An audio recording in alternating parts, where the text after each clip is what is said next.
In a vast field filled only with bushes, Kim Soo-ho, now known as Lloyd Frontera, observed the sea of money before him, together with his pet and loyal servant. With a hoe in hand, Lloyd activated his ability, simulating future construction planning. This is the story of a civil engineer who completely changed the medieval world. But before that, let's go back a few years.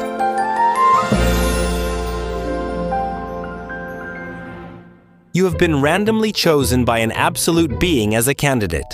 From now on, you will become a character in a novel, Iron-Blooded Engineer. That was the message Kim Soo-ho received as soon as he opened his eyes.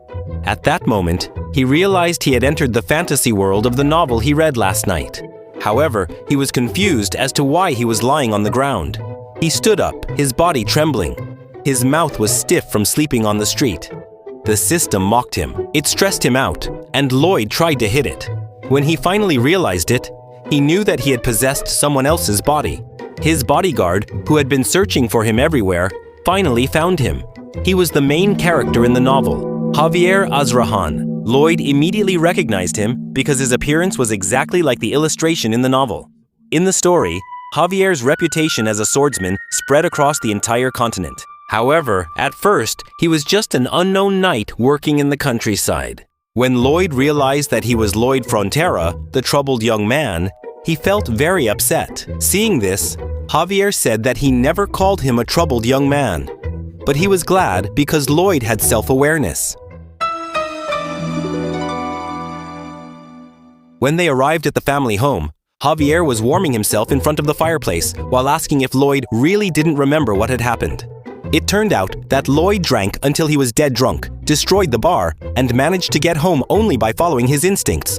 However, he passed out in the middle of the road, and Lloyd, who was still shivering, looked at the floor. Even though it was warm, the surroundings were still very cold, just as you would expect in a medieval fantasy world. Before leaving, Javier said he would report the incident at the bar to Lloyd's father. Lloyd then asked about his family's debt. He knew the whole story from the novel he read last night in his apartment. He also knew the fate of Lloyd's family. The Baron and Baroness were killed by a swindler, and Lloyd, the vagrant, died vomiting blood. Lloyd was angry about the way his fantasy world self had lived. It was even worse than his past life in Korea. The next day, his mother asked if he really did break something at the bar that night, and told him to apologize to the bar owner this time. Lloyd thought that the original owner of the body should be the one to apologize, since he didn't do anything. But he still said that he would apologize. His words truly surprised his mother and Javier. They never imagined Lloyd would apologize to anyone.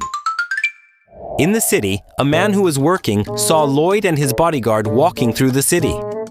The man was so frightened that he hid behind a cart. Actually, this happened to everyone in the city. Even children were told not to make eye contact with him. He wondered why Javier was following him. Javier said that God asked him to prevent another accident from happening. In short, he was there to protect the villagers from Lloyd. Lloyd wondered if he should repair his reputation first. However, the more pressing issue was to make a lot of money to pay off his family's debt, so he could enjoy a decent life. He checked the system to look for any tricks he could use. However, he only found 2 useless abilities. Javier asked where Lloyd was going, since they were already in front of the bar. Lloyd said he got distracted and didn't realize they had arrived. However, Javier was still suspicious of his actions and suspected he was lying. When Lloyd entered the bar, Javier felt that Lloyd was different from the previous night. It was as if he had become a different person. Inside the bar, it was clear that Lloyd had indeed caused trouble the previous night. He apologized. However, the apology only made the bar owner even more wary. Javier could see that the bar owner was frightened because Lloyd was speaking formally. He tried to act a bit more arrogant, but it seemed like his apology didn't go well. Outside, Javier said that it was only natural for the bar owner not to accept his apology because Lloyd had destroyed all the furniture and decorations that took a long time to acquire. Javier said that the bar owner would only be satisfied after receiving compensation, but Lloyd still has to pay off a lot of his family's debts. Javier continued, saying that the bar owner's mother's condition was getting worse because of the cold winter. However, this actually gave Lloyd a brilliant idea. It was as if a light bulb went off in his head. He remembered that in this world, there was no concept of heated stone floors yet. If he could make it here, it would definitely sell well. This was something Lloyd could never do. But with Kim Soo-ho's knowledge, it was possible. In Korea, he studied civil engineering and even managed to build a house while he was in the military. With great enthusiasm, he told Javier that he would return to the bar. However, when he returned, he received a notification from the system saying that the real journey had just begun. Now, he can earn RP points from the people around him. At first, Lloyd didn't fully understand what the points meant and imagined they might be similar to XP. However, unlike XP, he didn't get them by killing monsters, but by improving his relationships with other characters. Therefore, he decided to try out how this system actually worked. Javier's impression level of him was at -30. Feeling that this number was very low, he tried to compliment Javier by saying that he was handsome. However, this only made Javier's impression even worse, dropping to -31. Lloyd decided not to continue this experiment so as not to make Javier even more upset. Then he continued his journey to the bar. There, Lloyd tried to enter into a contract with the bar owner. In the contract, it was written that he would build something to pay for all the damages he had caused. The bar owner, of course, became alert and suspicious, even using a mental barrier to protect himself. Because his reputation was already completely ruined, Lloyd couldn't just pretend to be someone else to make up for it. Instead, he used his reputation as a young troublemaker to force the bar owner to sign a contract. After the contract was successfully signed, Lloyd said that the bar owner had made the right choice by negotiating with him. Meanwhile, his bodyguard looked at him with suspicion. In the bar's yard, Lloyd started measuring the ground with a shovel. Javier, still suspicious, asked if Lloyd was trying to come up with some new kind of bad behavior. Lloyd replied that Javier was only judging him based on his past actions. But now everything had changed. He promised that he would make them smile in the end. Lloyd started digging the ground, leveling it, and hitting it several times until it was smooth.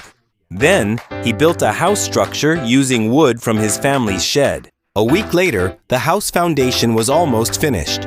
All that was left was to use red clay from the river to complete the construction. However, Lloyd's body was still weak. He was not like a tireless machine. Javier was truly impressed that Lloyd really kept his promise to the bar owner, even though he looked extremely exhausted. Even so, Lloyd said that he didn't have time to rest and kept working. As he was about to chop wood, Javier stopped him, took the axe from his hand, and asked what needed to be done. Quickly, Javier threw the wooden board into the air and cut it into a perfect shape. Lloyd was impressed and gave him a thumbs up. "This is exactly what you'd expect from someone who's going to be a swordmaster," Lloyd said. He even compared him to modern tools. Then, boldly, Lloyd asked Javier to help him dig, even though it was clear this annoyed Javier. Instead of being thankful, Lloyd instead asked him to work even more. However, Lloyd managed to convince Javier. He said that if they finished the work faster, Javier could satisfy his curiosity about what Lloyd was working on. With no other choice, Javier finally agreed to help Lloyd, and not long after, they managed to finish building the house. Javier then asked about the symbol engraved on the house's plaque. However, Lloyd replied that it was his logo. Then, Lloyd lit the fireplace and called the bar owner and her mother to see the result of his work. As soon as they entered the warm room, the bar owner's mother said she felt her joints start to relax. Meanwhile, the bar owner wondered how Lloyd could do it. Lloyd thought that it was natural for people in this world to be surprised. This is the power of Korea's reliable floor heating technique. Javier was also impressed to see that Lloyd really managed to make two people smile. Even though Javier still doubted Lloyd's intentions, it couldn't be denied that because of Lloyd, two people were now happy. Javier's impression of Lloyd increased by 2 points, and Lloyd gained 36 RP points. Lloyd even joked with his guard, saying that Javier might be thinking, how could trash like this have an idea like that? Even though it cost a bit to build this house, it's not a problem, because this model house will become the showcase for his new source of income. A few days later, people started lining up to experience the sauna made by Lloyd. Those who came out sweating only made those who hadn't gone in even more curious. Lloyd took advantage of this opportunity to try selling his idea. He made 2 different plans. Type A, which is a separate building, and Type B, which is a renovation of the floor of an existing house. He also offered a 10% discount if they bought both packages at once. While Lloyd was busy offering the contract, his father suddenly appeared and asked what he was doing. Lloyd immediately felt anxious when he saw his father. And now, inside the mansion, they are having dinner facing each other at the table. He's not avoiding him, but it would be a problem if his father forbade him from working on the construction project. His father decided to listen to what he wanted to say and asked what he was planning this time. Lloyd tried to act normal, like himself, and explained that the only thing he was doing was building a heated room for the bar owner. However, his father already knew about the contract he made and warned him that lying and deceiving people would not be tolerated. Lloyd denied it and said that wasn't his intention, then asked for permission to leave. However, his father asked if he was worried about his condition, about their family's situation. He continued by telling Lloyd not to worry, because he would handle this situation quickly, and reminded him not to stray from the right path. Lloyd remembered that in his past life, he also heard the same words from his father. At that time, he thought everything was fine, but it turned out it was all just a lie. When Lloyd left, he told his father not to give up and to stay strong. Those were the words he should have said to his father back then. As he walked down the hallway, thinking about the request he had received, 2 debt collectors passed by without greeting him. Inside the Baron's room, they said that he only had 5 days before the deadline, and if he still didn't pay, they wouldn't stand by idly. Lloyd, who was eavesdropping from behind the door, thought that this was the perfect time to show up. He remembered getting some RP when Jaffier's opinion of him improved, and he found out that the RP could be used to enhance his skills. A scan appeared and analyzed all the skills he had. The system stated that he was smarter than he looked, which made Lloyd angry, saying that it was obvious because he used to be an outstanding scholarship student. The 2 skills he acquired based on his current knowledge are basic measurement and basic design. Although Lloyd didn't fully understand what the skill meant, he decided to purchase it. Basic measurement was activated, and his eyes began to glow green. As he looked outside, he could calculate the area of the land just with his eyes. The basic design skill created a screen in front of him that could quickly draw models. It was much more useful than drawing them on paper. Even though the work would become easier from now on, there was still the problem of construction, because he didn't have enough manpower. Lloyd thought that having heavy equipment like an excavator would make things much easier. The system said it was possible to summon one, which made Lloyd very excited. However, it took 50 Herpy to summon a random fantasy species, while he only had one. Even so, it was still good, because if the fantasy species matched his imagination, they might be more useful than heavy equipment. Back to the debt collectors. They threatened Baron, saying that if he didn't have enough money to pay, they might take his wife and sell her. However, at that moment, Lloyd appeared and asked if they had lost their manners just because they were debt collectors. They asked why a child was interfering in adult matters. But before they could tell him to leave, Lloyd asked for their invitation letter. In the Royal Nobility Law, Article 3, Section 6, it is stated that all nobles have the right to protect their rights and interests, and entering a noble's house without an invitation is equivalent to invasion. The debt collectors claimed they had never heard of that law, but Lloyd challenged them to check it together and called Jaffier. As soon as Jaffier entered the room, Lloyd ordered him to cut off the intruder's hands. The debt collectors asked if Lloyd had gone mad or if he planned to settle this matter in court. Lloyd replied that was why he told them to check it together. He wanted to see which side the court would choose. Seeing Jaffier draw his sword, the 2 debt collectors were frightened and ran away, saying that they would regret this. His father, who looked frightened, protested that this wouldn't help calm the situation, until Lloyd threw a bag of money on the table. He said that it was the advance payment he received, and the amount was enough for this month. His father initially thought Lloyd was extorting people, but Jaffier assured him that he kept monitoring Lloyd to make sure he kept his promise. Seeing that Jaffier trusted his son, the father decided to trust him this time. In the corridor, Jaffier asked how Lloyd knew about the law, because he always thought Lloyd was a fool. However, Lloyd angrily replied that he found it somewhere. In fact, he found it in a novel. After Lloyd's parents died, debt collectors wanted to dig up and take their bodies to sell. At that time, Jaffier mentioned the law and beheaded both debt collectors. Knowing the contents of the novel was indeed beneficial. However, one message caught his attention at that moment. Lloyd received 60 herpy because his father's trust increased. He went to a secluded area, far from people, and activated random summoning. Several gears began to float in the air, forming a magic circle. However, its size was small, much smaller than he imagined. From that circle, a small mouse appeared and fell to the ground. Seeing such a tiny mouse, Lloyd Frontera thought his summoning had failed, making the poor mouse cry. The mouse managed to communicate and said that the summoning was not a failure and that it could do many things. Lloyd Frontera asked what it could do. Then the mouse took out a guidebook. Although he felt disgusted because the book was covered in saliva, Lloyd Frontera still took it. From the book, he learned that besides being cute, this mouse's condition could be changed through food. Red seeds make it a giant for 12 hours, while blue seeds shrink its size. Lloyd asked if the mouse could become as big as a human, because hamsters are excellent diggers. If it were as big as a human, it would be very useful. When Lloyd gave it food, the hamster started to glow and grow. The hamster grew so quickly that it bumped into Lloyd and sent him flying. The hamster that previously fit in his palm was now more than 10 meters in size. Besides that, this hamster had digging abilities. It could dig through the ground quickly. It could also harden the ground by rolling over it, and could store many things in its mouth. Lloyd Frontera was happy because the problem with heavy equipment had been solved. However, he couldn't just show up with this giant creature because people might get suspicious. So, he decided to always carry a book and claim to be a summoning genius.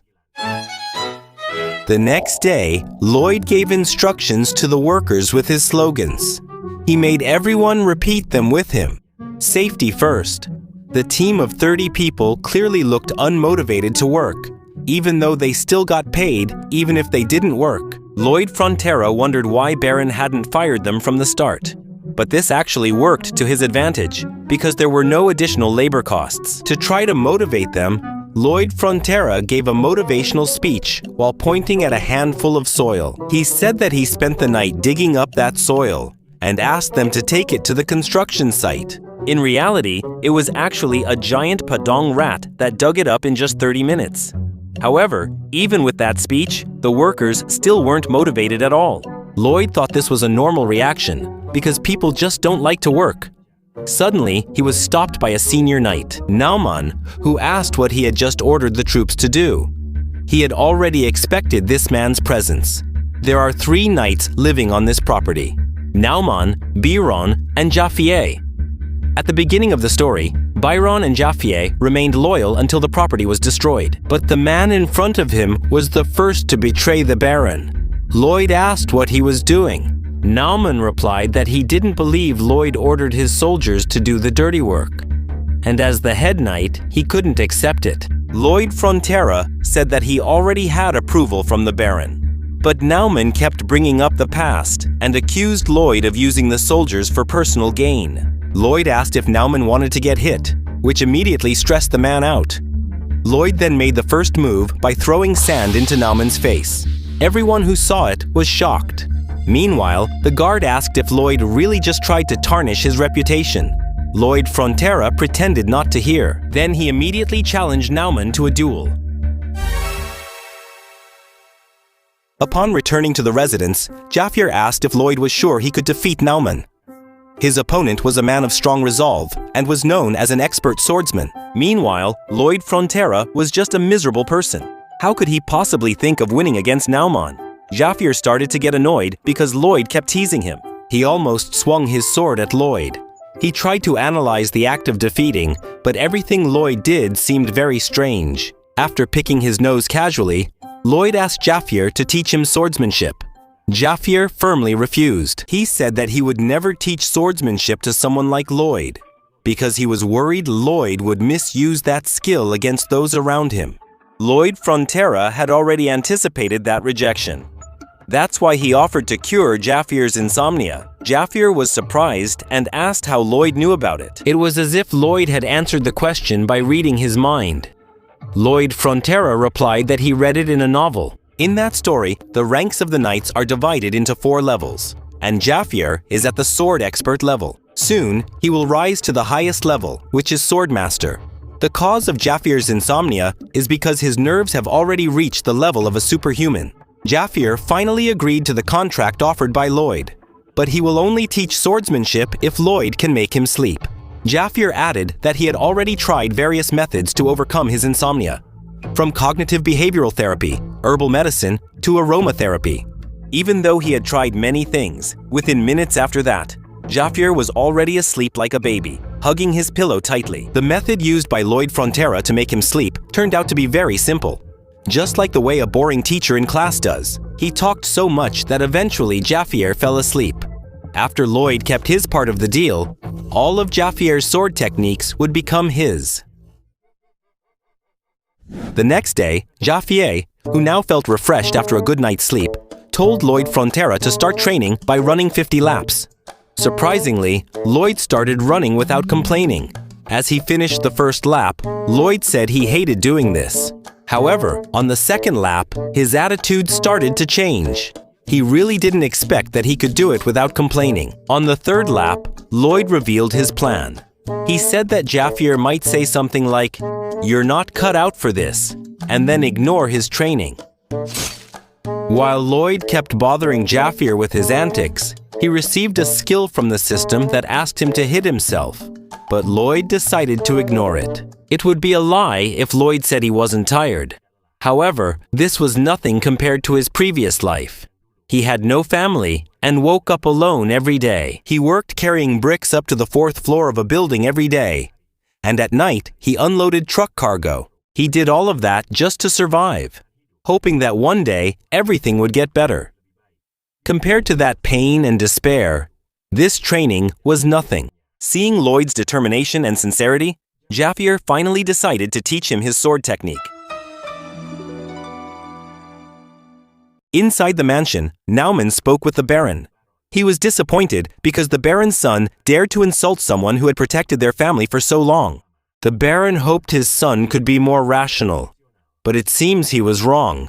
The Baron said he would not stop this duel, but he asked not to hurt Lloyd too much, because after all, he is still the heir to this land.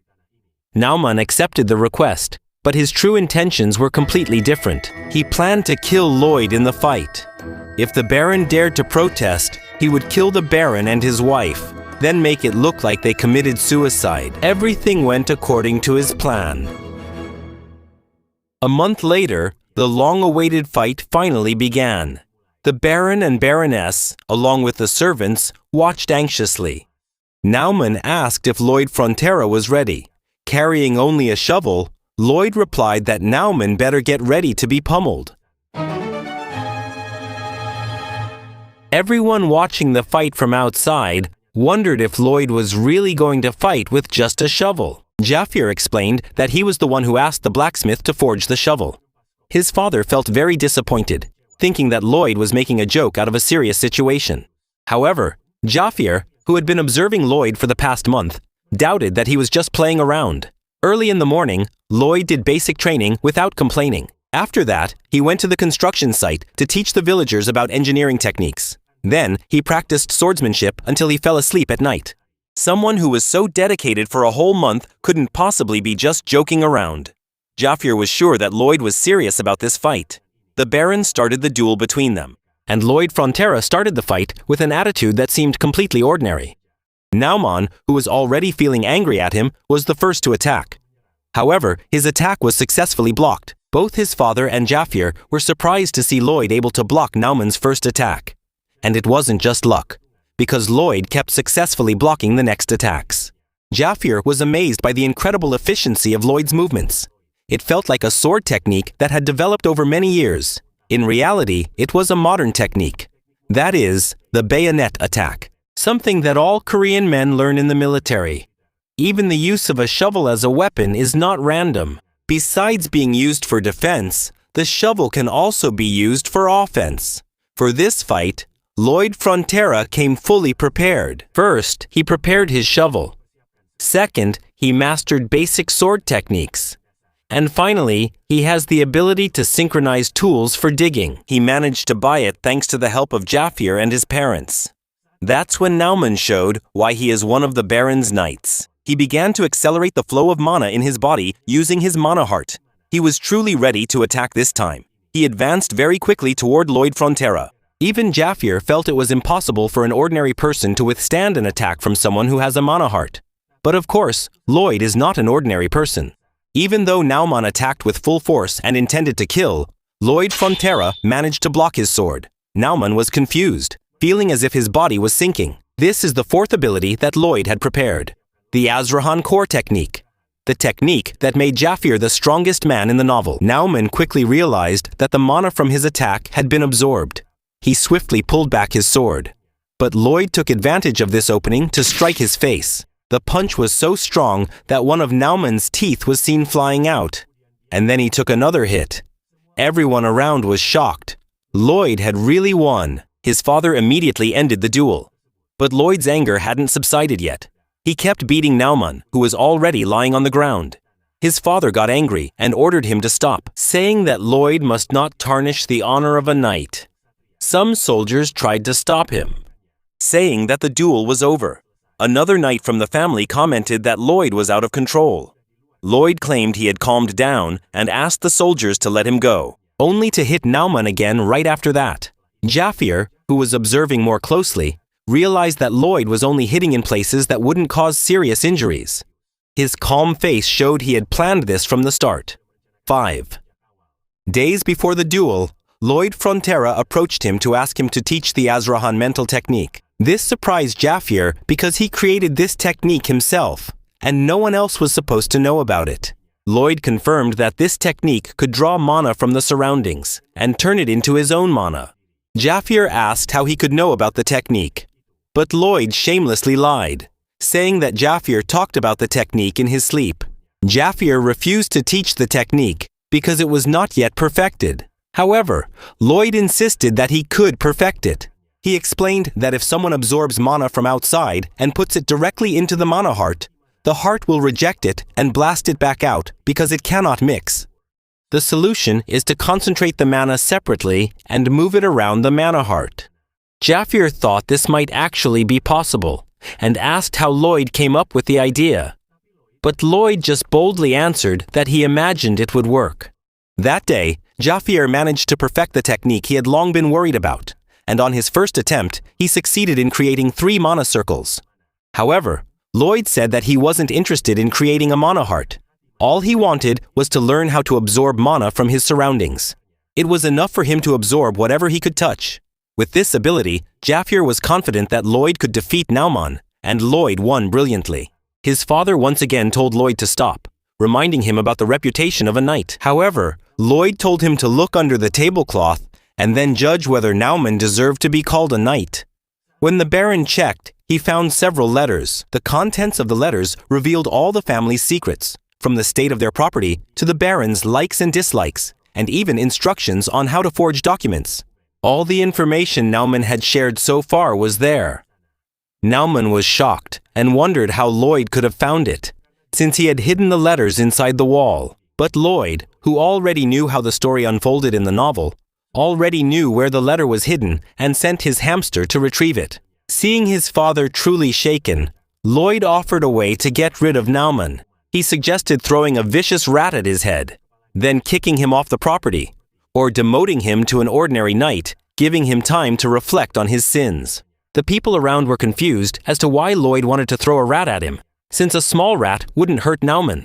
However, both his father and the people around him thought the suggestion was reasonable and quite generous, even though it seemed dangerous. The Baron agreed to the punishment and asked if Nauman had any objections. Of course, Nauman had no objections and thanked them for their generosity. However, Lloyd stated that treating criminals kindly would not make them repent, but would only make them more determined to manipulate and find ways to take advantage of that kindness. Lloyd Frontera smiled as he saw Nauman's final smile. He gave the red sunflower seeds to his pet to eat, then said, "There's no better way to ask for forgiveness." The mouse that was thrown into the air suddenly grew gigantic and fell on Nauman, possibly killing him. With that, the rotten apple from Baron's land was eliminated. The next day, Lloyd's hamster was digging a path in the middle of the city. Javier asked what it was doing. Lloyd replied that he was preparing for road construction. The engineering union, which was previously shy and reluctant to work, has now become very efficient. Lloyd mentioned that in ancient times there was a city called Rome, where people loved roads very much, and even created a road system called the Via Appia. He wanted to build something similar, a road stretching from the Baron's house to the east coast. Javier questioned again why he was building that road. However, Lloyd Frontera just asked Javier to be quiet and watch how the road's popularity would increase. Even so, all of this felt very strange to Javier. He then asked where Lloyd learned to do all of this. Was he really the young Master Lloyd that he knew? When Lloyd Frontera read Javier's character in the novel, he already knew that a reaction like this could happen. Javier was the type of person who would immediately draw his sword when he saw him. Look, there's a suspicious change. Lloyd started pretending to be his old self, claiming that he had learned in secret without anyone knowing. When Javier mentioned that Lloyd had only been living off alcohol all this time, Lloyd quickly retorted that Javier didn't watch him all day, so he couldn't know whether Lloyd was quietly studying or not. Javier asked again how Lloyd could perform magic summoning, something that even experienced wizards find difficult to do in 20 years. Lloyd then asked back how Javier could use mana so well at the age of 20. If Javier was a genius, why couldn't Lloyd be one too? Unable to refute his words, Javier fell silent. Lloyd took advantage of this moment to escape as quickly as possible. He went to see Knight Bjorn and asked him to take care of everything while he was away. Javier said that he would go along because it was his duty to watch over the young lord. But Lloyd Frontera just asked why Javier was stating the obvious.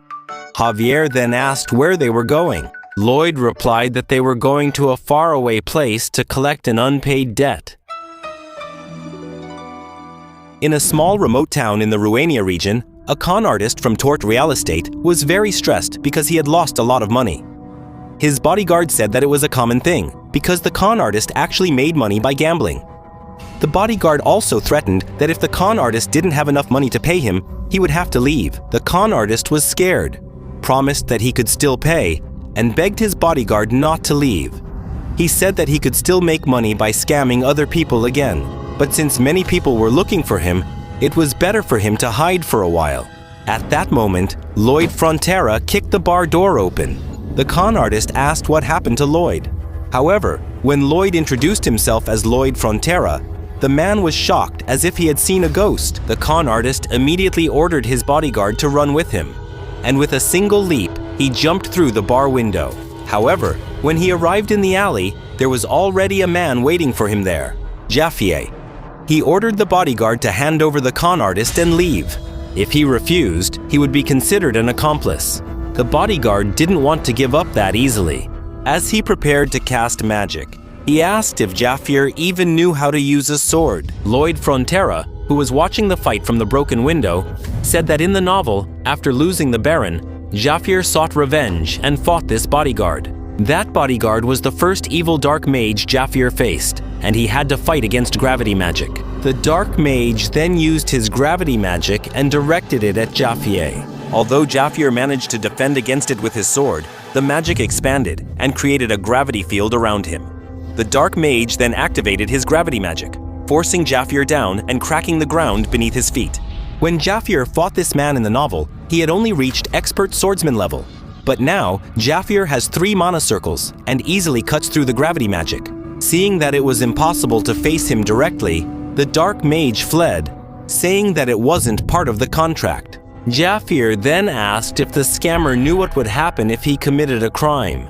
Javier intended to cut off the scammer's legs so that he would have to crawl to court.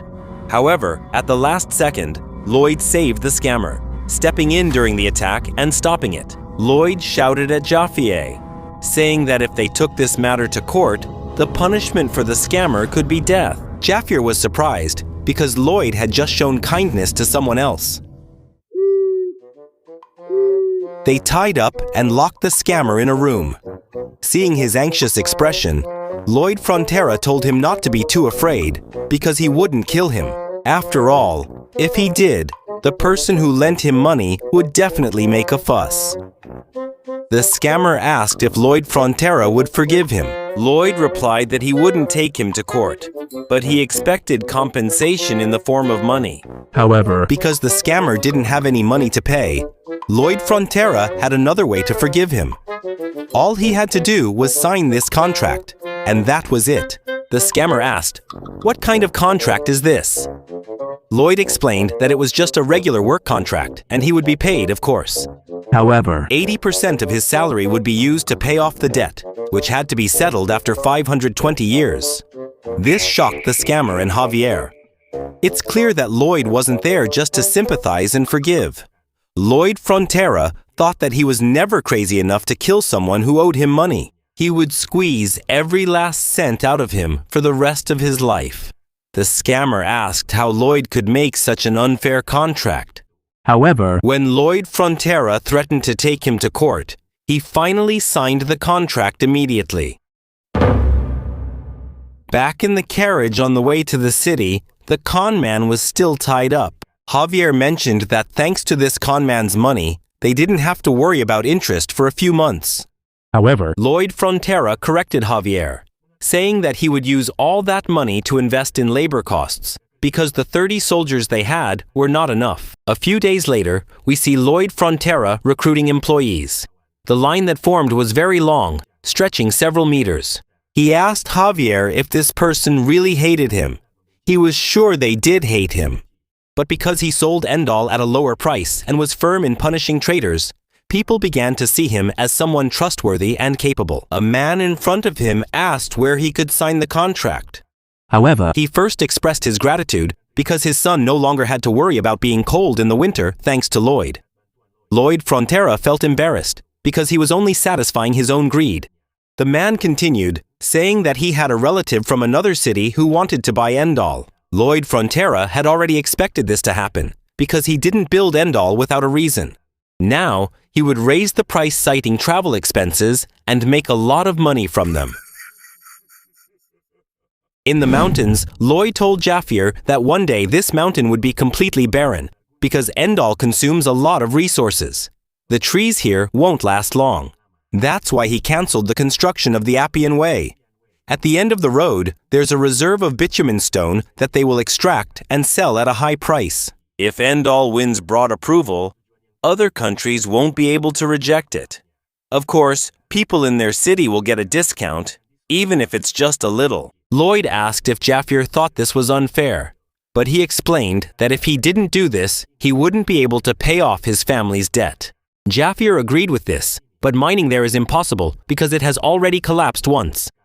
however, Lloyd said that he could do it because he knew modern-era excavation technology. He would use the shield method. Javier didn't know what the shield method meant, but he said he would continue to observe this truly different young master. however, Even Lloyd Frontera, who read the novel, didn't know everything. In this world, there are hidden dangers, and inside the cave, thousands of terrifying creatures are waiting to emerge. Lloyd put his hands together and cast a spell. He tried to summon a high-rise apartment by throwing it upward. But in reality, the magic he used was only to speed up the design work at his fingertips. He felt tired because this project was taking too long. Actually, if he could, he wanted to summon 100 undead workers who didn't need a salary. As a result of the incident with Nauman, he gained 639 reputation points because of the good impression he made on people. He improved his basic design skills and basic measurement skills to the intermediate level, thus gaining new functions. Upon arriving at the mine entrance, he pondered how he should dig there. He activated his intermediate measurement skill and was able to scan up to 5 meters. With this ability, he could find the safest path. however, The problem is how to dig the entrance quickly. Humans would take too long and get tired easily. Meanwhile, Padong is already fed up with the road project. He feels there is no other choice but to randomly draw a new species. He activates the mini portal again, which makes a rather loud noise, and a mini snake appears from it. Looking at this cute snake, it seems useless from the outside, but he remembers that Padong was like that too. He asks if the snake can grow big with sunflower seeds. He asks the snake to show its abilities. After a few weeks, he sees that the snake is much more useful than he imagined. The snake can eat the soil in front of the shield equipment, then digest its food. At that time, Jafir was preparing for an attack. The snake produces iron, and Jafir's job is to cut it, which is then used to build soil support structures. Jafir questioned why he had to cut the giant snake's waist. However, Lloyd Frontera didn't care and ordered everyone to move forward, pushing the iron shield. Even though he had already put on the oxygen tank, he still felt a little dizzy. however, If it weren't for the tank, he might have already fainted inside. Seeing that Lloyd was starting to get exhausted, Jafir told him that he also needed to rest, just like the other workers. But Lloyd Frontera said that he was the field manager and needed to supervise the operation and act responsibly. In Korea, people who are responsible for the work usually don't show up on site. He really hated people like that and promised he would never become like them. Lloyd used his abilities and said he'd locate the glowing coal ahead. He reassured everyone by saying that they were almost there. Lloyd thanked the little snake. Thanks to its help, they were able to finish the job 10 times faster. While Lloyd Frontera explained that after they reached the coal, they would have to dismantle the shield and expand the space. When they arrived, they began to hear sounds coming from underground. Surprised, Lloyd Frontera used his ability and saw a small hole that wasn't there before. And this hole started to get bigger. Not long after, a giant ant appeared from inside it. Javier immediately cut off its antennae, and Lloyd used his shovel to crush its head. The sudden appearance of this monster surprised them, because it wasn't something that appeared in the novel. however, This is not the time to relax, because ants never come alone. Thousands of ants started to appear, and Lloyd Frontera immediately evacuated everyone. Meanwhile, Javier managed to hold some of them back, cutting them into small pieces. If there is an ant colony, there could be between 200 to 1,000 monsters there. Javier is starting to run out of breath. He won't be able to hold them all back. The path they made is very well structured, so it won't collapse unless they use dynamite.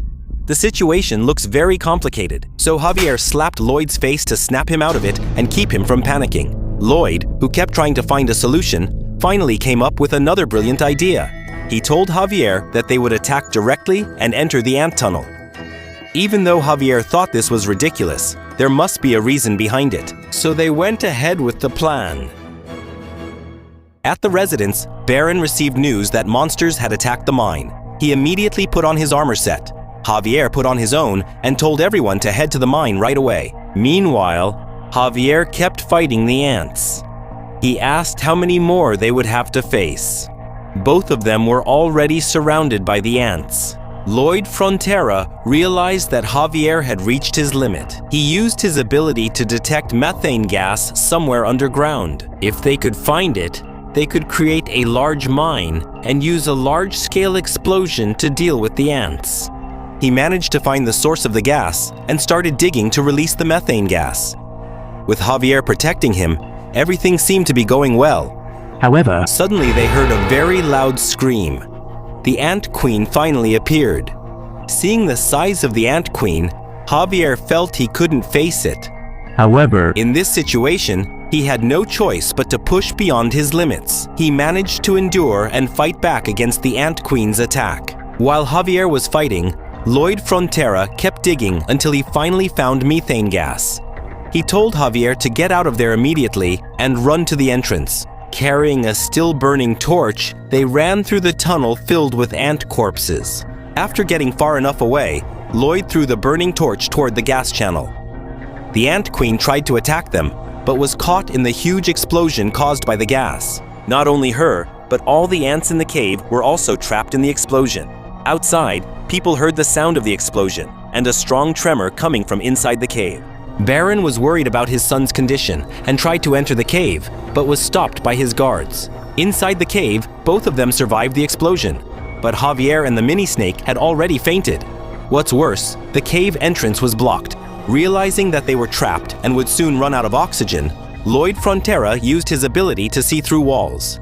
He saw no other option but to start digging. Javier, who was still able to remain slightly conscious, saw Lloyd working to get them out. As a result, their bond grew stronger. Seeing that he had nothing left to lose, he asked the system to enhance his abilities. the system reanalyzed the abilities he possessed, combining all these skills to create Azraha's core technique. When this ability was formed, he felt a great power flowing within his body. Even though he didn't have a mana core, he could feel mana circulating around his core. His mana increase had now reached 122%, and he had enough RP to spend. He kept improving his abilities until his technique reached level 10. When he reached level 10, the technique evolved. He began to feel 2 mana circles circulating around his heart. Now his mana increase reached 200%, and he also gained 2 new abilities. The first one prevents fatigue for 10 minutes, and the second one triples his mana output for 20 minutes. He activated the fatigue prevention ability and started digging non-stop toward the exit. After digging deep inside, he finally saw a hole that showed the way out. However, he was still 5 meters away. He didn't give up and kept digging until the distance was down to 3 meters. Unfortunately, he ran out of oxygen and fell to his knees. He was out of energy. In his exhausted state, he activated his other ability, Power Extension, and kept digging with all his might. However, the time limit was only 20 seconds, which wasn't enough for him to reach the exit. Feeling hopeless, he thought that as the son of a noble in a remote area, he only wanted to live a peaceful life.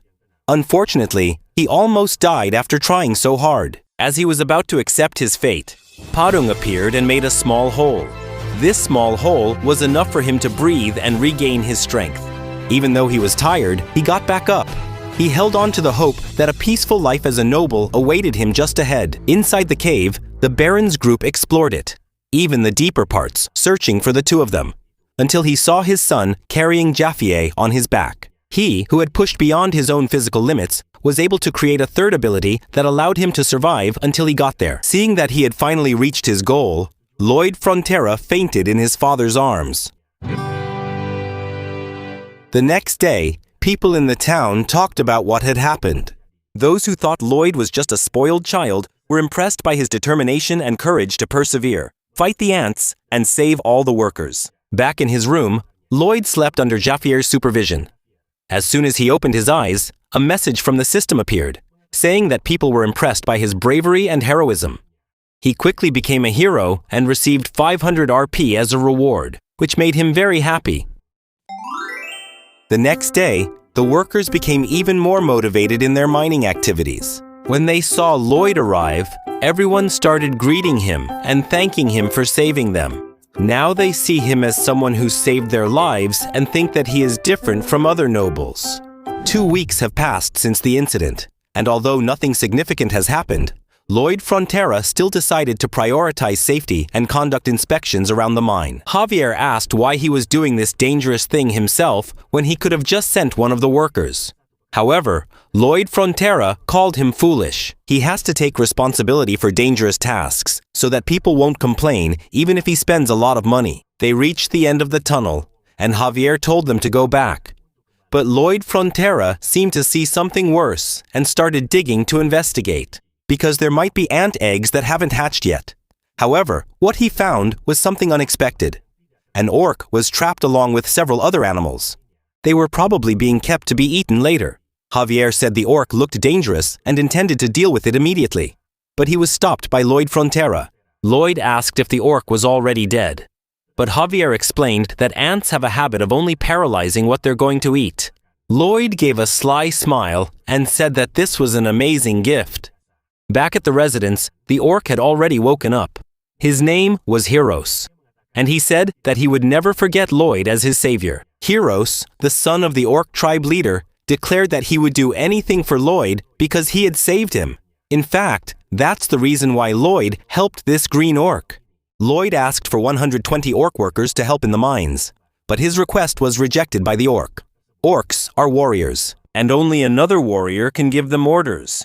Because Lloyd is not a warrior, he can't give orders to the orcs even if they provide workers. In the orc tribe, it is required to bring the head of a giant ant when someone comes of age. Heroes made a mistake in the tunnel and ended up paralyzed. However, of course, our MC won't let this opportunity slip by.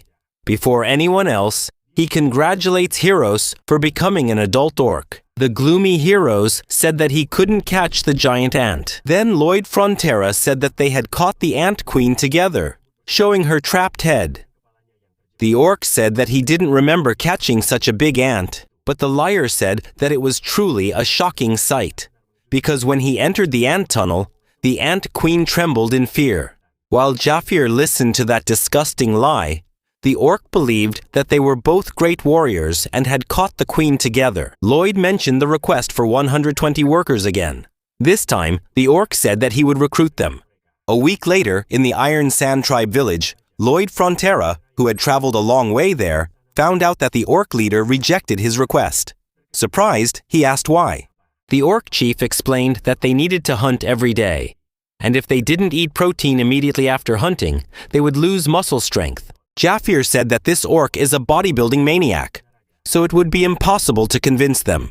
Lloyd Frontera asked if there was a way to preserve meat so they could go without hunting for more than 3 days. The Orc King explained that they didn't know how. Lloyd then said that he knew a way to prevent meat from spoiling, even after a few days. Thank you. Sometime earlier, when Lloyd and his group had just arrived at the village, the father and son, who had been separated for so long, were very emotional when they reunited. They ran toward each other and gave a tight hug. The impact of the hug was so strong that it caused a strong wind to spread around them. Lloyd said that if there had been anyone else between them, they would have been turned into ground meat. However, that wasn't the only thing that caught his attention. When Heros brought the Ant Queen's head in celebration, the orc used the large golden object to exercise. Lloyd was surprised and wondered where they got it from. It was as if they had stolen or taken it from somewhere. Because of this, he made a deal with the orc tribe leader to get labor and that treasure. Jafir was reading the contract and found out that they would build a stone warehouse for storing food. Not knowing what it meant, he asked Lloyd. The royal family preserves food using ice magic. What they're doing is similar to that, but without magic. To make it, they will need a special stone called granite. It's a very durable stone and will be difficult to obtain. Usually people would use dynamite to extract the stone, but next to it, there's a human stick of dynamite. From Jafir's expression, he already knew that he would be used again. In one of the main episodes of the story, in the city of Namrum, all the residents are trapped inside a magical barrier. In this city, there are thousands of refugees that Jafir needs to save. At that time, Jafir was a sword master with 4 cores revolving around his mana heart. In this moment of desperation, he accidentally created a skill. The explosion from that collision was so powerful that besides destroying the magical barrier, it also became one of his main techniques. Lloyd explained this technique that he could use. Jafir asked again how he knew about this. However, Lloyd explained that the idea came to him suddenly. Although the real reason he taught this technique was to use Jafir, it would still be a great boost of power if Jafir could execute it. Jafir then approached the rocky cliff. Following Lloyd's advice, he gathered his mana power and stabbed the rock with his sword, causing an explosion. The explosion was so powerful that it tore all his clothes and even messed up his hair. Angrily, Jafir asked if Lloyd knew that would happen, but Lloyd said he didn't know and apologized. Anyway, his idea worked. Now it was Jafir's turn to work. He talked about knightly honor and how now he was being used for construction. However, Lloyd realized that this was just Jafir's way of showing his gratitude. After this, the construction progressed quickly. The granite cut by Jafir was transported by Padong. The orc who was addicted to training started working on his own. Thanks to this help, they would be able to finish the work 5 times faster. And the last things they needed were ice and thermal insulation. Lloyd asked Jafir where the people with the insulation materials were. Jafir replied that it had been exactly 3 weeks and the group should have arrived by now. There were 2 possibilities. Either the soldiers were lazy or there had been an accident. Lloyd Frontera said that they had to check immediately. Jafir stopped him and said that if this was a mission, he should do it himself because he didn't know what kind of accident had happened. It could be dangerous. However, Lloyd had explained this several times. He was responsible for the construction and the safety of the workers. Exploring deeper into the mountains, he found one of the gloves he had made specifically for handling insulation materials. Jaffier warned that he sensed a strange energy approaching the canyon. The mana flow was abnormal, but very faint. Thinking about this, he tried to remember if he had ever seen something similar in one of the novel's chapters. However, something made him very scared. He immediately said there was no more time and they had to move quickly, because everyone might already be dead. They ventured further into the canyon, finding some clues about the missing group. Eventually, they arrived at the Roadbuilding dungeon. This is the place Jaffier had been searching for since the beginning of the novel, the hideout of a dark wizard named Roadbuilding. Lloyd Frontera was very upset because someone dared to harm his workers. Jaffier was the first person to enter the cave, telling Lloyd to stay behind him. Jaffier accidentally stepped on a magical trap. However, he was saved by Lloyd Frontera. The MC asked if Jaffier was sure he was a knight. He should have considered the possibility of a trap inside. Actually, Lloyd already knew that there were many traps in this dungeon, because he had read about it in the novel. Jaffier once fell into one and was forced to continue his journey in the dungeon while covered in wounds. However, Jaffier is the type of person who would never fall into the same trap twice. Lloyd commented that earlier he sensed a normal mana flow and told Jaffier to use that technique because the magic trap is connected to mana. That way, Jaffier could sense any anomalies. Jaffier managed to detect the location of the trap and began to guide the way to the back of the cave. The swordsman thought that even though his master often lied or insisted on annoying him, this time it seemed Lloyd knew exactly what was going on. He didn't sense any mana or special energy and thought maybe this was a very powerful type of mana. However, he decided to ignore it and focus on saving the workers. Inside the cave, a black mage sensed the presence of intruders after one of the traps was triggered. They might have come to rescue the person who was just kidnapped. However, the black mage had already finished his work. He made the necessary preparations and approached a large iron door. When he opened it, the missing workers were trapped inside. He grabbed one of them by the hair and started dragging him. He threw him into the blood magic circle. This is a magic circle that connects to hell. By using a scythe that had been soaked in blood for 100 days and a young human, he would cast his spell. Before he could strike, the dark sorcerer heard a shout telling him to stop. At the entrance of the laboratory, he saw Lloyd and Jaffier ready to attack him. He was surprised at how quickly they had arrived. Considering there were hundreds of traps inside the cave, the sorcerer automatically used one of his spells. 2 iron doors closed around them, trapping them inside that small room. Lloyd Frontera already knew what was going to happen and held his breath as the sleep-inducing gas began to fill the area. Lloyd used his ability that kept him from getting tired for 10 minutes and started digging quickly into the ground to make a tunnel. He didn't need to worry about Jaffier because Jaffier had already tried every medicine to cure his insomnia.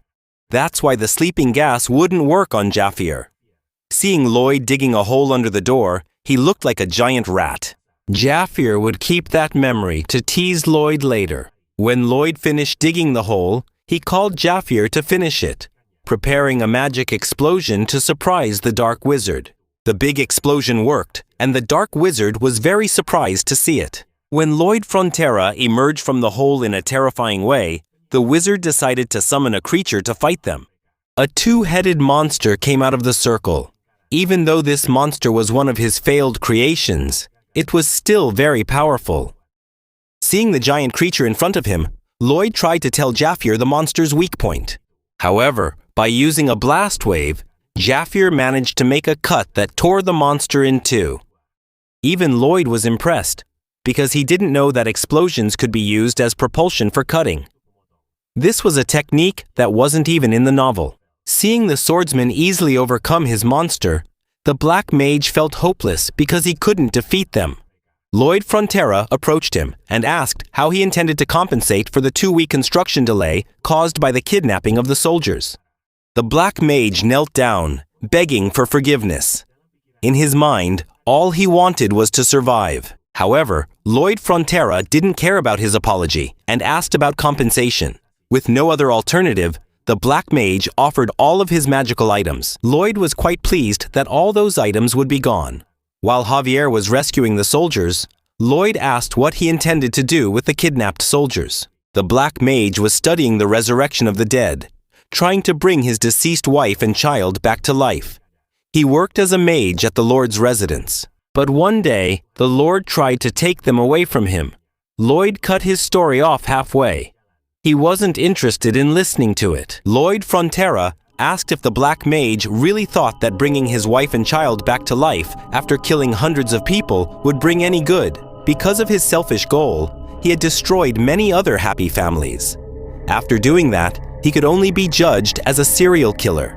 Lloyd said that he would come back later to take the magic tool. As he turned around, he warned the mage not to hurt anyone anymore. The Dark Mage was moved by Lloyd's kindness and thanked him repeatedly for sparing his life. In the novel, Jafier also forgave the Dark Mage and forced him out of the laboratory. However, he later became an evil figure, killed hundreds of people, and turned into something strange, becoming a demon villain who fought against Jafier several times. Even though he knew that the Dark Mage could no longer be saved, Lloyd still turned away because he already knew from the beginning what the mage would try to do. Quickly, Jafier finished off the Dark Mage who was ready to attack, beheading him before he could attack Lloyd. In his previous life, Lloyd once met a man who treated him harshly for no reason. The supervisor acted like that every day, and Lloyd always apologized. Thinking that kindness would beget kindness, he bowed his head. However, precisely because of this, the supervisor chose him as an easy target to hurt. One day, his anger finally took over, and he could no longer stay calm. That day, Lloyd Frontera beat him up, giving that bastard the lesson he deserved. When he hit him, all he could think was that he was trapped. However, the result was very different. The man started to get scared and stayed away from him. On that day, he realized that there are certain moments when violence needs to be stopped with violence. Criminals must receive punishment equal to their crimes. Upon arriving at the Orc village, Lloyd Frontera realized that his men were extremely exhausted. Seeing that they could faint at any moment, Lloyd instructed them to hand over their backpacks. The workers hesitated to comply, but Lloyd explained that if they fainted, someone would have to carry both them and their backpacks.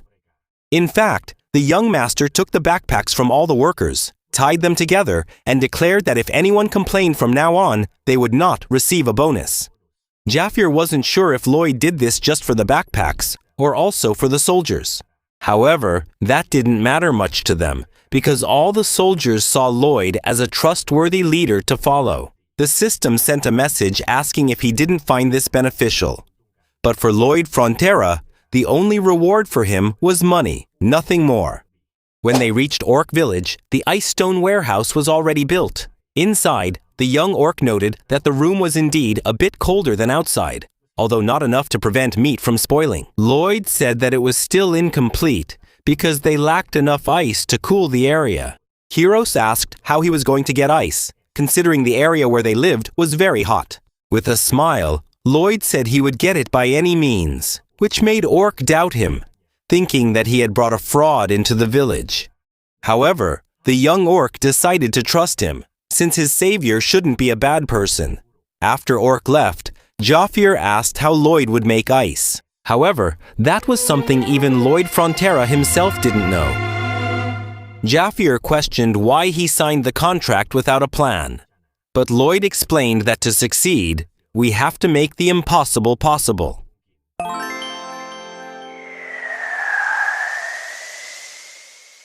At night, Lloyd Frontera sat on a rock, pondering how to make ice.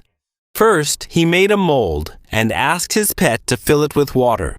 But he didn't know how to turn it into ice. In this world, there are ice wizards, but he didn't know exactly how their magic worked. He knew that magic was a way to freely control mana, a technique based on changing the arrangement of mana in the atmosphere. There are various types of mana. If he could gather one type and concentrate it, then he might have what is considered magic. Lloyd asked his pet to fill the giant ice mold.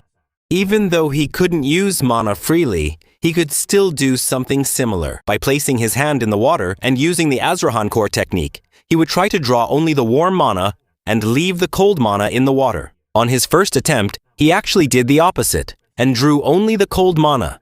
Javier thought he was just being careless, but it turned out the young master was proudly finding his own way. A few days later, he actually succeeded. The orc chief and his son were shivering in the cold storage room. What caused all this cold was a huge chunk of ice made from several smaller pieces. Both of them were very happy. Now they don't have to hunt every day or waste protein. Lloyd looked at Javier with a gaze that said, "This is the mind of a businessman." And the swordsman agreed that he was right. The Orc King said that he owed Lloyd a great debt, who now had 120 workers. He mentioned that he was just following the contract. However, the chieftain stated that they would not take everything lightly just because of a contract. Therefore, he and the entire Stelson tribe now consider the Lloyd Frontera family as blood relatives. To celebrate, all the orcs posed like bodybuilders. All friends of the Frontera family will be considered their friends, and their enemies will be considered enemies of the entire tribe. Lloyd Frontera, feeling happy, responded by flexing his modest muscles. After a week, when they arrived in the city, people's reactions were exactly as they expected. It was obvious that they were terrified to see 120 muscular orcs entering the city. Lloyd wondered if he should make an official announcement to calm the citizens. It turned out, even that wouldn't work, because his parents, who knew the orcs were coming, were also scared. Besides the points he got from the orc village, the story about how he saved the workers from the Dark Wizard also spread, giving him a total of 911 points. The Baron said he would look for a wealthy merchant to buy the orc equipment. Now all that's left is to figure out how to use the tools belonging to the Dark Wizard. While looking through a book, Lloyd found something very surprising. So he immediately rushed to the mine. There, he looked for the trader and told him that he had good news. The clause in the contract stating that he would work for 520 years was a joke, because it doesn't make sense for someone to live that long. But now, the trickster doesn't have to worry anymore, because Lloyd has found a spell that can turn someone into a ghost and control them. That means the trickster can keep working for the next 520 years. Lloyd Frontera asked why he was the only one happy there, and told him to smile. The trickster reluctantly tried to look happy, while tears of despair rolled down his face. His actions were so cruel that the system said the King of Hell was fascinated by his personality. After returning to the residence, there was something he needed to discuss privately with Baron. He searched for him everywhere, but a servant said that Baron was receiving a visit from a loan shark. At that moment, Lloyd's expression changed completely. He must have a plan for them. In the meeting room, the loan sharks tried to convince Baron to hand over the mine in exchange for paying only 10% of the original debt. While remaining silent, Baron thought about it. Lloyd knocked on the door, asking for permission to enter. This time, Lloyd came in with a friendly attitude to talk to them. They immediately pointed out that they had a contract and that he wouldn't be able to kick them out of the house again. However, he kept acting and humbly asked to offer some advice. They refused, but Lloyd kept talking, which annoyed them quite a bit. Lloyd went on to say that if he didn't give his advice, it would make him a little upset. At that moment, behind him, the young orc appeared angrily, asking who was upsetting his brother. The two loan sharks were frightened when they saw the orc, but Lloyd told him not to worry, because they would accept the advice given. After the meeting, the two loan sharks ran out of the residence. Lloyd told his father that he wanted to cancel the debt, but since that would be a crime, they had to be satisfied with this result. He also mentioned that the coking coal extraction was going very well. However, now they have another terrible problem to deal with. Orcs eat 10 times more than ordinary people, and if they can't solve this problem, they'll end up with even more debt. As expected, the orcs are great miners. Some of them mine for more than 24 hours non-stop and have to be forcibly removed by humans. Their productivity is 10 times better than he expected, and they also refuse to accept wages. Their payment is in the form of food. But the cost of this food has increased so rapidly that Lloyd is considering raising taxes to meet this demand. However, continuously raising taxes will be considered theft, making the residents feel dissatisfied and work less. The simple solution to this problem is to increase the residents' income. For that, they will make use of the empty land north of the village, turning the swamp into farmland. Of course, this won't be easy. Even with knowledge from another world, Lloyd Frontera still has difficulty creating a perfect drainage system. After 21 days of effort and hard work, even Javier asked the Baron if he should stop Lloyd, because he wasn't sleeping or resting well. However, the Baron said that he used to hate his son because he felt useless. But now, seeing all the effort put in to achieve something, the only thing he can do is respect him and not stand in his way. When night fell, Lloyd finally managed to create a perfect drainage system. Now, tax money will flow like water. He lay on the ground, completely exhausted, but compared to the overtime and sleepless nights he had experienced before, he could still endure it. At that moment, a notification from the system appeared in front of him, adding a new option to his design abilities. This option allowed simulation using data obtained through measurement. Lloyd performed a quick test, activating his ability on a distant mountain, and when he modified the structure in an unnatural way, the structure collapsed. He was angry because the system had only just mentioned this now. After a month of non-stop work, upon arriving at the swamp, he began the first phase of the wetland restoration project. The first step was to ask his pets to drink all the water. Lloyd knew that with only 2 pets, they wouldn't be able to do it. So, he intended to use all the points he had to summon as many pets as possible. With the amount of RP he currently had, he could summon 4 of them. These pets didn't need to have any special abilities. They just needed to be big enough to drink all the water. The creature that appeared from the portal slapped Lloyd Frontera's face because of its speed, and when it landed, Lloyd was surprised because the creature looked like a hippopotamus, an aquatic animal. The 3 pets celebrated by playing together. Lloyd Frontera, now full of hope, asked it to show the instructions. Like the others, Ippo spat out a card. Lloyd, who was already used to this, took the card and read it, discovering that Ippo would not grow even if given sunflower seeds. Because Hippo didn't grow like the others, the creature wouldn't be suitable for this mission. Lloyd decided to ignore it and summon another one. His pets became upset with his attitude and comforted their new friend. Lloyd Frontera tried to explain that the creature wasn't suitable for this job. However, his pets went on strike, insisting that he appreciate their value. Lloyd decided to give it a chance and asked about its abilities. The little hippopotamus demonstrated the 1 gulp ability, which allowed him to drink a lot of water in just 1 gulp. However, he could only drink as much as his stomach could hold. Lloyd paused for a moment, thinking that this was the best ability for the job. Ippo decided to show off his ability and started drinking water from the lake. Lloyd Frontera felt as if he were hallucinating, because Ippo seemed to be getting bigger and started drinking the entire lake. Lloyd was amazed at how much water he could drink. Within a few seconds, the vast swamp dried up. Ippo looked satisfied after drinking so much water. Meanwhile, Lloyd Frontera was truly shocked by how much he could drink in such a short time. The other 2 pets looked at their master with an expression as if to say, "Didn't I tell you?"